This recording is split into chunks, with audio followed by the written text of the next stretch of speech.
कैसे हैं आप सब? आई होप सब ठीक ठाक होंगे।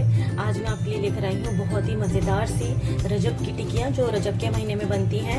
वैसे तो ये 22 रजब को बनाई जाती हैं कून रोके में, तो लेकिन मैं पहले बना रही हूँ इसलिए आपको सिखा रही हूँ। ये है मैदा, क्वांटिटी ऊपर फ्लैश कार्ड पे लिखी हुई आ रही हो कि ये है मैदा, ये है चीनी, ये है खोपरा, ये है तिल, ये है सूजी, ये है इलायची पिसी हुई, ये है घी और ये है 1 कप दूध। ठीक है, अब बताती हूँ क्या करना है। एक पैन में मैंने डाल दिया है दूध और डाल दी है मैंने चीनी।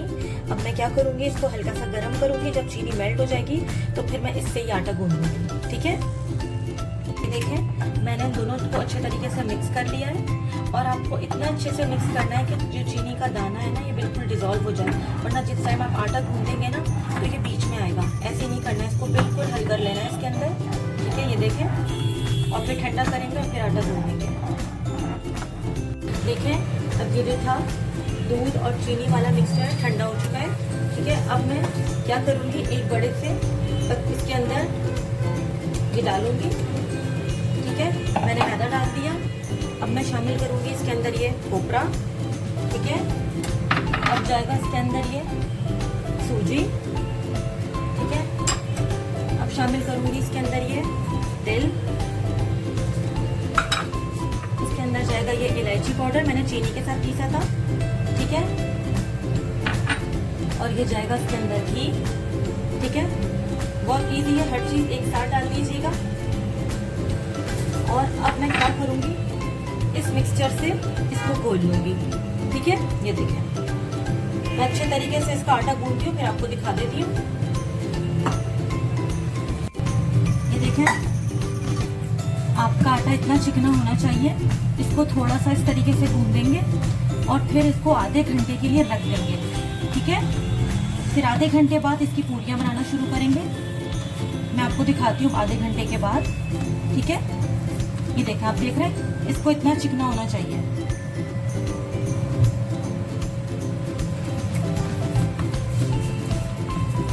ये देखें इसको इतना चिकना होना चाहिए और मैं इसको आधे घंटे के लिए रखूंगी। फिर आधे घंटे बाद हम इसकी पूरियां बनाएंगे। ये देख रहे हैं कितना सॉफ्ट है। ठीक है, ये देखिए आधा घंटा हो गया था, मैंने इसका ऐसा एक मोटा सा पेड़ा बना लिया है। ठीक है, इसको ऐसे रखेंगे और मैं फिर इसको बेलूंगी। ये देखिए इस तरीके से। ये भले इसकी जो एजेस हैं ये ऐसी फटी फटी सी रहेंगी, कुछ नहीं होता, बस इसको इतना मोटा बेलेंगे। ठीक है, ऐसे। और आपके पास कोई ढक्कन हो या ये स्टील का ग्लास हो या रिंग हो, इससे आपको जितनी बड़ी आपको टिक्कियां बनानी है आप उतनी बड़ी टिक्कियां बना लें। ये देखें। ठीक है, ये देखें ऐसे ये साइड हटा दें और ये देखें मैं इस तरीके से सारी बना लूंगी और फिर आपको फ्राई करके दिखाती हूँ। इतनी मोटी है। ये देखिए मैंने इसको फ्राई करना शुरू कर दिया है। बहुत लो टू मीडियम फ्लेम पे फ्राई करेंगे, ज्यादा तेज उस पे नहीं फ्राई करेंगे वरना ऊपर से ब्राउन हो जाएगी और अंदर से कच्ची रहेगी। और मैंने ऐसे इसके ऊपर हल्के से ये कांटे से निशान लगा दिए थे ताकि फूले नहीं। ठीक है, ये देखें बहुत आराम से ऐसे ही फ्राई होती रहेंगी ये सारी। ये देखें एक आपके सामने लगा रही हूँ ऐसे निशान दिख रहे हैं। अब मैं ये फ्राई कर लूंगी फिर आपको दिखाऊंगी।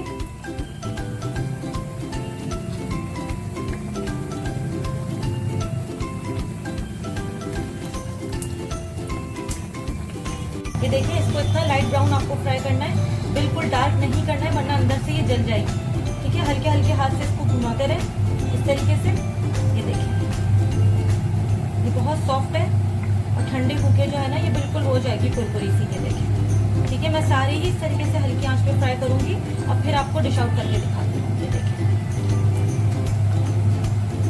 ये देखिए आपको इसको इस कलर पे बाहर निकालना है। ये देखिए कितनी जबरदस्त सी फ्राई हो गई है। और ऐसी ही आप एक स्टील की बोलिएगा छन्नी और इसमें इसको रख दीजिएगा ऐसे ताकि ये ठंडी सी हो जाए ऐसे। ठीक है, और इसका सारा जो एक्सेस घी है ना वो निकल जाए। अब मैं सारी फ्राई कर लूंगी और फिर आपको दिखाती हूँ। ये देखिए मजेदार सी हमारी मीठी टिक्कियाँ तैयार हो चुकी हैं। सारे इंग्रेडिएंट्स को जो है मैं डिस्क्रिप्शन बॉक्स में अच्छे से लिख दूंगी, वहाँ पे आपको अच्छे से समझ आ जाएगा। और अगर आपको फिर भी समझ ना आए तो आप मुझे कमेंट सेक्शन में पूछ सकते हैं। ये बहुत ही कोई लजीज बनी है। और अब जब 22 रजब आएगी तो जरूर ट्राई कीजिएगा और बताइएगा आपको ये रेसिपी मेरी कैसी लगी। अगली रेसिपी तक के लिए सबा फुरकान को इजाजत दीजिए। दुआओं में याद रखिएगा। मैं आपको उसका खस्तापन दिखा दूँ, कितनी खस्ता बनी है। ये देखें, ये देखें, बहुत लजीज बनी है। जरूर ट्राई कीजिएगा और बताइएगा कैसी लगी आपको रेसिपी। अगली रेसिपी तक के लिए इजाजत दीजिए। टेक केयर, दुआओं में याद रखिएगा। अल्लाह हाफिज।